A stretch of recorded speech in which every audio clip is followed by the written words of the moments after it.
Welcome to Would I Lie to You, the show with tall tales and tantalising truths. On Lee Mack's team tonight, from Coronation Street to the post office, it's the wonderful Julie Hesmondhalgh.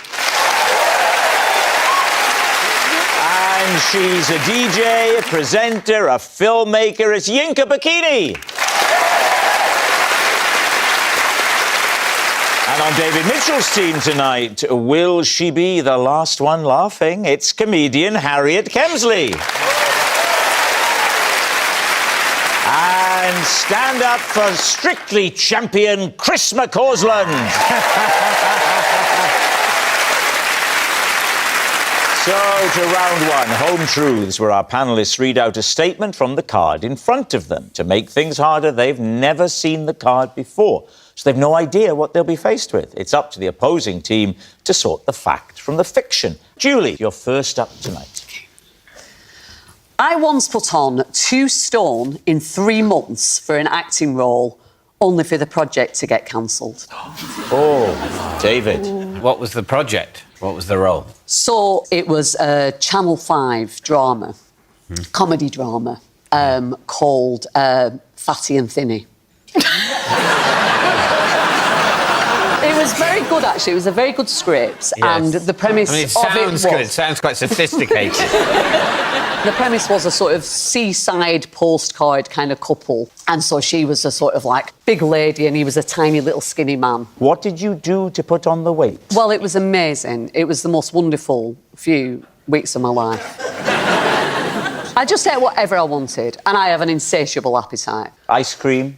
Ice cream, Bread. donuts, bread till it was coming out my ears. Are you learning your lines at this stage? She's eating them. Whatever happened to Fatty and Thinny? Well, the project just went under, as it sometimes does. Chris McCausland, what do you think? I'm inclined to believe this. Because? Fatty and Thinny, she came up with that quite quick. Yes, Yeah. she did come up with Fatty and Thinny Very quite quick. quickly, but the card said she had to put on weight for a role, and what she came up with quickly was the role of Fatty. And in a sense, I mean, I'm not saying it isn't impressive, but it's a believable level of invention. Yeah, I think it's a lie. What do you think, Dave? Well, I think it's a lie. I must say, I love the way that Chris just referred to you as Dave. Because you're not a Dave, are you? No, I don't often get called Dave, but I don't mind. We can see why. Now... No, because you look... Chris, if you could see me, you'd never call me Dave. Because I've got the word David tattooed over my face. They think it's a lie. Was it a lie, or were you telling the truth? It's a lie. It's a lie. Julie didn't put on 2 stone for an acting role. Chris, you're next. OK, there you go. OK. Cheers. On a recent visit to the Liverpool team's training ground, I went in goal and saved a penalty from Mo Salah. Do you know what? It's more ludicrous that you would do that, David. We all know who Mo Salah is, Yes. right? Yes. Right. I don't. Well, he's a footballer for Liverpool. A very good footballer for Liverpool. In fact, so good, Yeah. I would fancy his chances of scoring a penalty against anybody, and Chris has saved it. So, Chris, I know you want David to carry on with this, but you're going to have to take over now. So what were you doing at... Was it at Anfield, did you say? No, it was a training. They've got, like, a charity foundation. And, you know, obviously, being somebody from Liverpool fan, I was invited along to do some work with them. So how did you end up in goal? Well, because, obviously, it's funny, isn't it? You know? And people at home might know this, but I'm a comedian. We just thought it'd be funny if I was in goal against literally the best player in the world. Did he give you a clue? I mean, he hit one down the middle, and I stayed in the middle. Did he hit you full on in the face?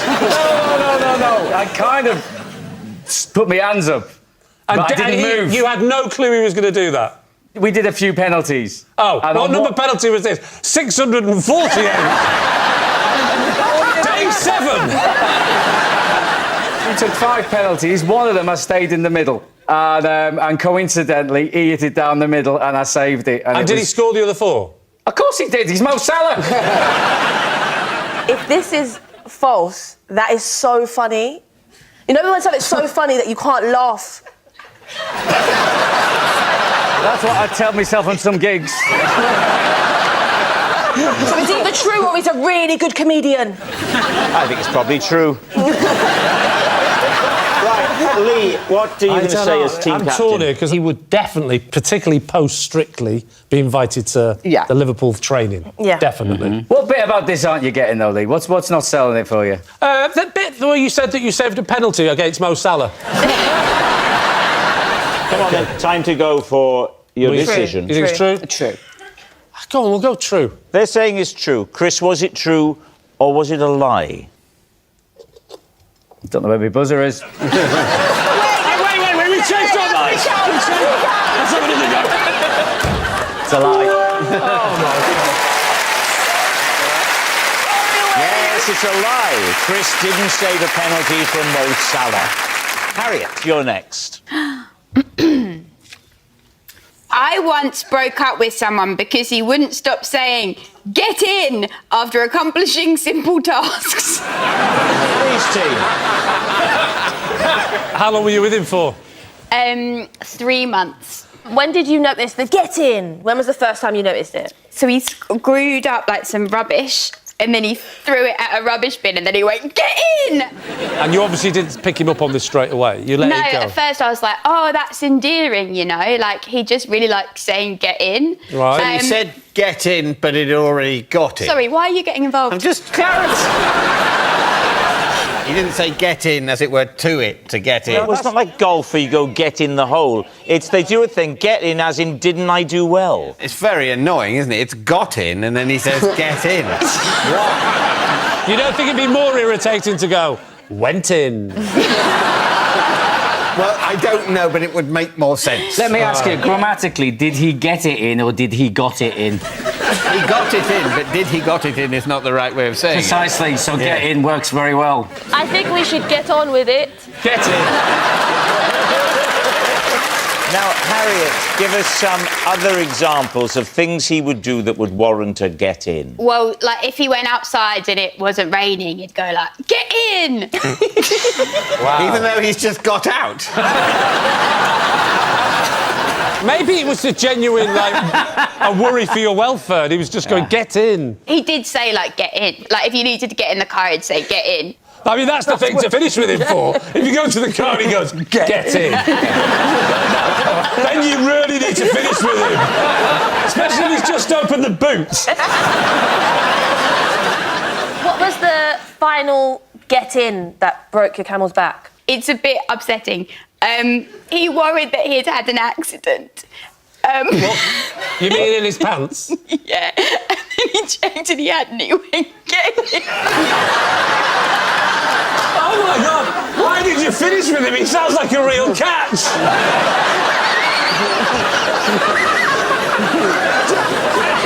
Can I just say, Harriet, this better be true, because if it's a lie, what is wrong with you? Talk about taking joy from the sporting delight. I haven't wet myself. Get it?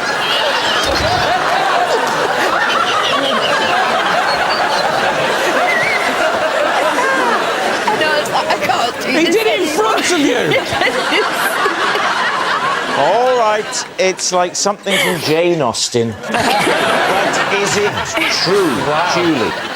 Oh, God, this sounds true to me. Oh, it's traumatic. I think he sounds nice. He's like full of joie de vivre. The thing is, there'll be some wife sat next to him on a sofa, no idea, and then go, I think it has to be true. I just feel like you'd date someone like that. Two truths. What are you going to say, Lee? oh my God, anybody else would have said, no way would you date a man like that. Harriet, she's dated a man who's looked at his own underpants and said, get in. So you're saying it's true. They think it's true, Harriet. Is it true or is it just a lie? It is a lie. Very well done. Yes, it's a lie. Harriet didn't break up with someone who kept saying get in. Our next round is called This Is My, where we bring on a mystery guest who has a close connection to one of our panellists. This week, each of Lee's team will claim it's them that has the genuine connection to the guest. It's up to David's team to spot who's telling the truth. So please welcome this week's special guest, Gillian.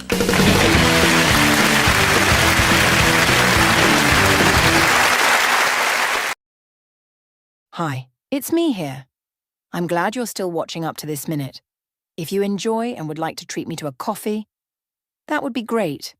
I'll put the link on the next following screen. Thank you.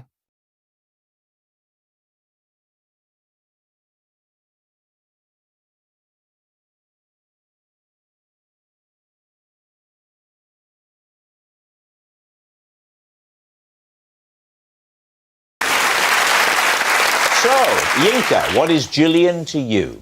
This is Gillian. She once called into my radio show to remind me that I had a dental appointment.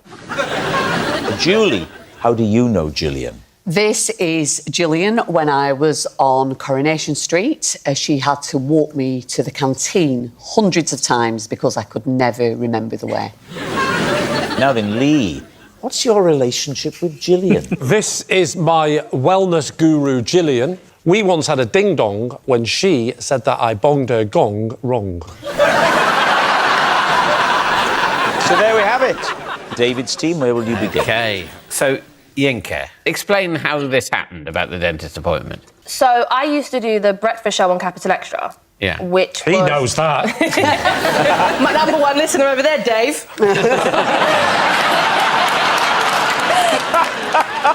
Gillian is the receptionist at my dentist. And annoyingly, my dental appointments kept getting scheduled while I was at work. And I had already missed 2. And she called up Capital Extra because she knows that I work there. And my producer thought it would be funny to put her live on air. You're expecting callers? Yeah, we were like maybe laughing at, let's just say, Stormzy's shoes. She means Stormzy's, the singer, Yes. shoes. She doesn't mean Stormzy's shoes like Wellies, David. OK. We said, hello, caller, where are you calling from? What's your name? And then she was like, it's Gillian from your dentist office. You've got a hygiene appointment. and you were literally missing it at that point? Yeah. What sort of a presenter are you? Because we're all a bit different, aren't we? When you inevitably end up on Classic FM. Thank you. No, not you, Harriet. I'm talking to Dave. I asked David once whether he listens to music, and he says, not really, it's just something that happens around me, like the weather.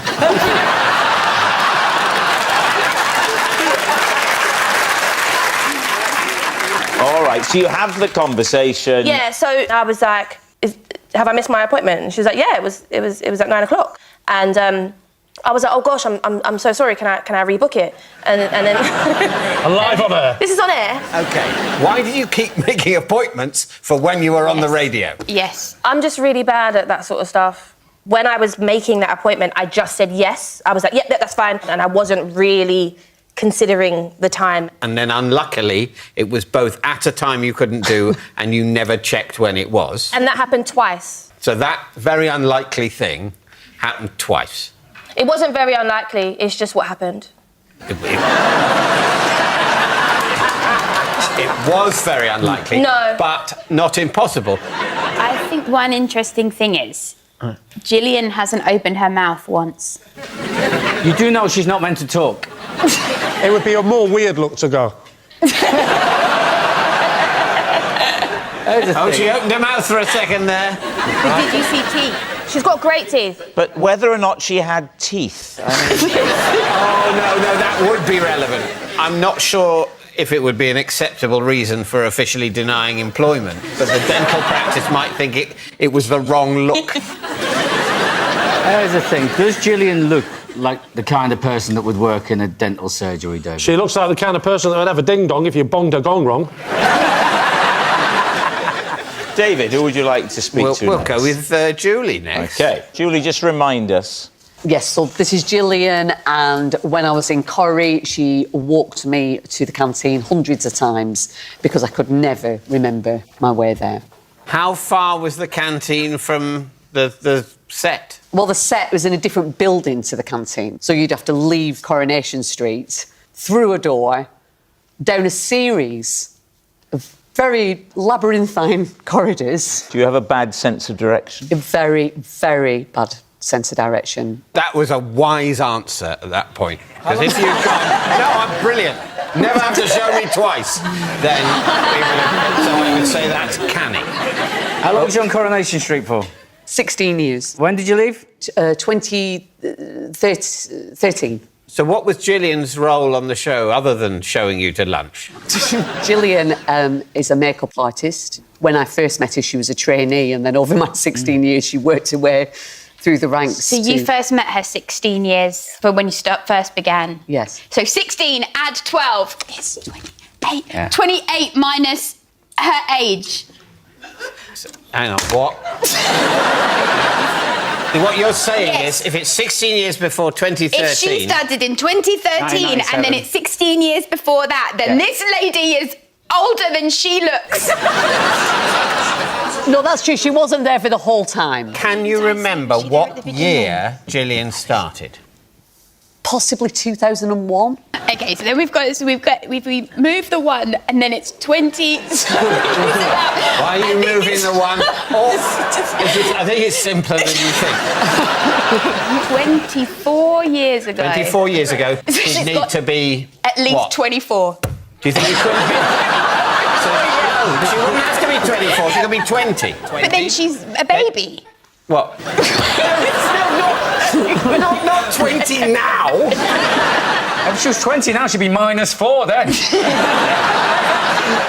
Surely, when lunch is called on the Coronation Street set, aren't lots of you going to lunch? The thing is I had a wig in Coronation Street, so... No one recognised you? No.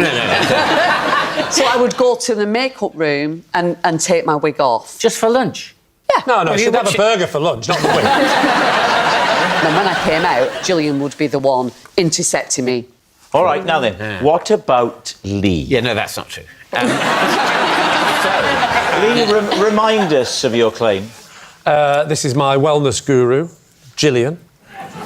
And we once got in a ding-dong when she said I bonged her gong wrong. Why do you consult a wellness guru? Because this comes at a price. What is the price? The price is going regularly to my wellness guru. I want to know why you consulted a wellness guru and what the wellness guru did for you. Well, I've reached a certain age where I thought I'm going to start looking after myself. Because a few weeks ago, as you know, I hit 40, and I thought it's... Well, you know what it's like, David, you're 2 years older than me, and it's time to look after yourself. I'm not, by the way. I know I look it and seem it and everything, but I'm younger. So there. Anyway, so yes, I decided I was going to start looking after myself, taking care of myself. What are you doing to take care of yourself? She does the oils, the grounding... What's grounding, Lee? Grounding is when you take your shoes and socks off and you stand on the grass, and now I describe it, I am being conned, aren't I? What oils are they? Lavender is my favourite. I like the citrus one. Citrus? And name one more. Vegetable.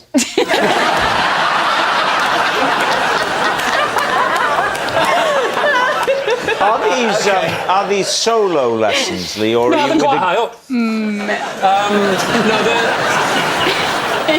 are you in a group of other desperate men? No, there's about 40 people in the class, but this particular class is called the Gong Bath. Is this like a sound bath? Correct. Gillian's the gong banger, and we are the clients. And I've always wanted to bang that gong, because the gong is massive. So what happened to cause the ding-dong? Because I said to her, Gillian, is there any possibility that one week I could bang the gong?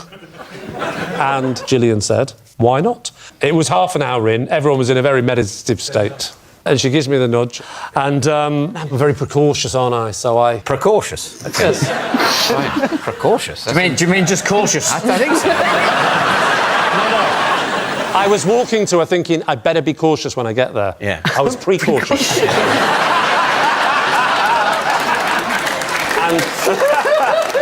And when it got to her, I was in full cautious mode now. Yes. This was very much You're in the mid-cautious. present tense cautious.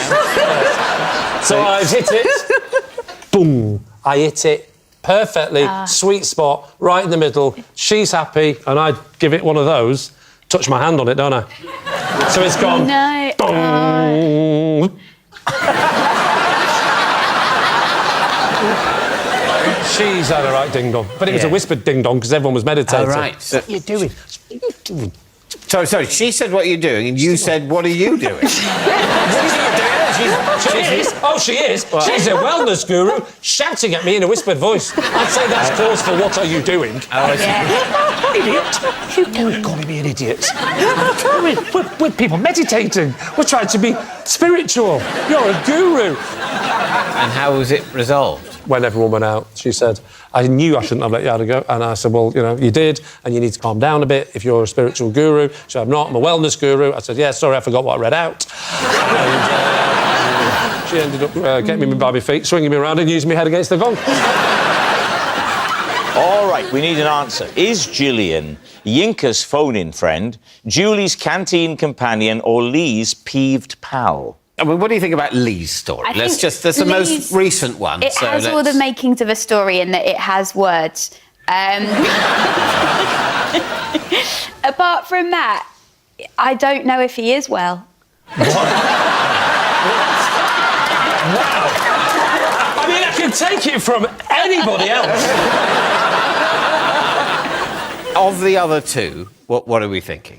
I think Yinka is more believable as a thing that happened than Julie. Yeah. I just think you'd learn the way, wouldn't you?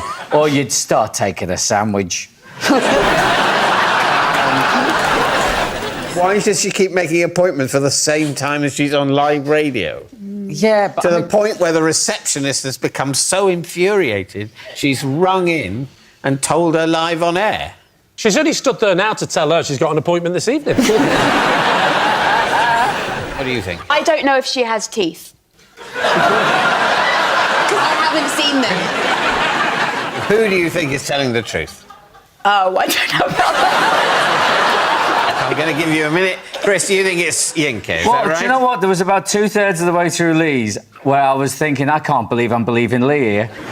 The gong wash thing is a thing. He's coming up with words like he means them. I can't bring myself to say that I think it's Lee. But do you think it's Lee? Just nod if you think it's Lee. Okay.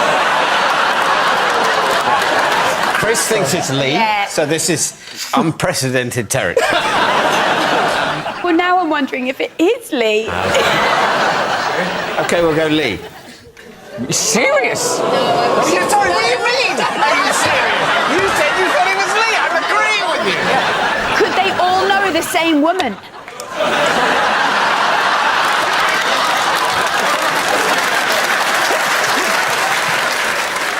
So I'm going to say it's Lee. You're saying it's Lee? OK. Gillian, would you please reveal your true... She's got teeth! I'm Gillian, and I used to escort Julie to and from the Corrie canteen. Yes, Gillian is Julie's canteen companion. Thank you very much, Gillian.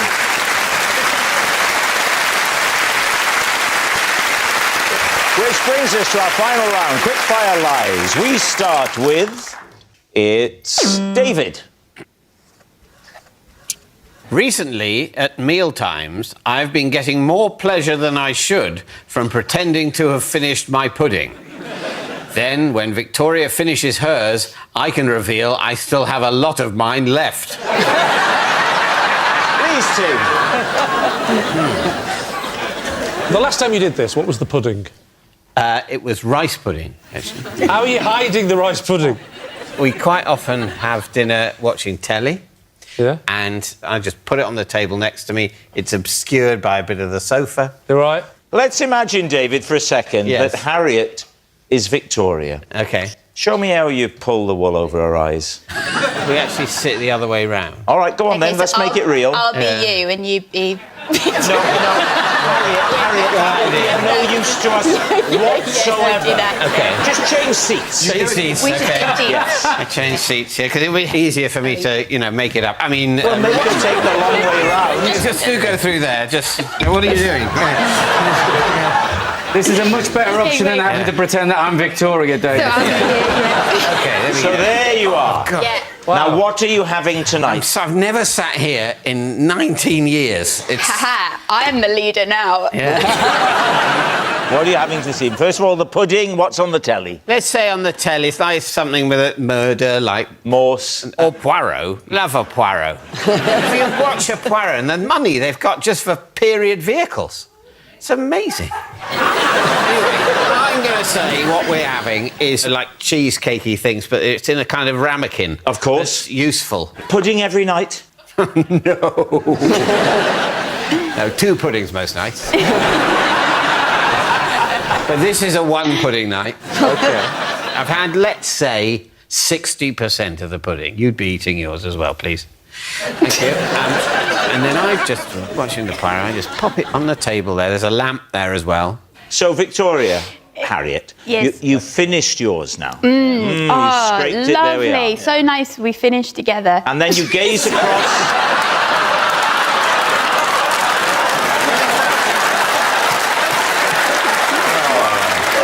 Victoria has never said that.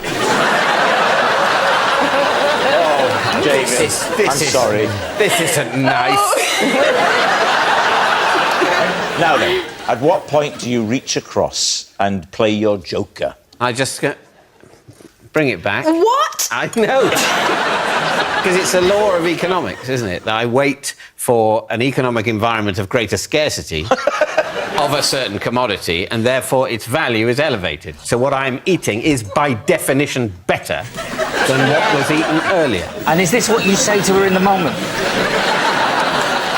I know you just gave us like a real fiscal breakdown, but Thank why? you. Why? And I am having one as well. Can I just say, if this is true, you've got to stop. It's quite hurtful. I feel sad that Right. you did this and I'm not even your wife. She says it's funny. She says it shows what a character I am. All right, the role play is over. Return to your seats. Please. And a round of applause for some lovely performance there. Now, Julie, what are you thinking? Is it the sort of thing he would do? I totally buy it. You believe it? I think that's fun. What are you thinking, Yinka? Yeah, you strike me as the kind of guy who does that sort of stuff. Some go on my team and say it's true. Okay, then. they think it's true. David, was it true or was it a lie? It was, in fact, a lie. Oh, no! Yes, it's a lie. David hasn't been playing with his pudding.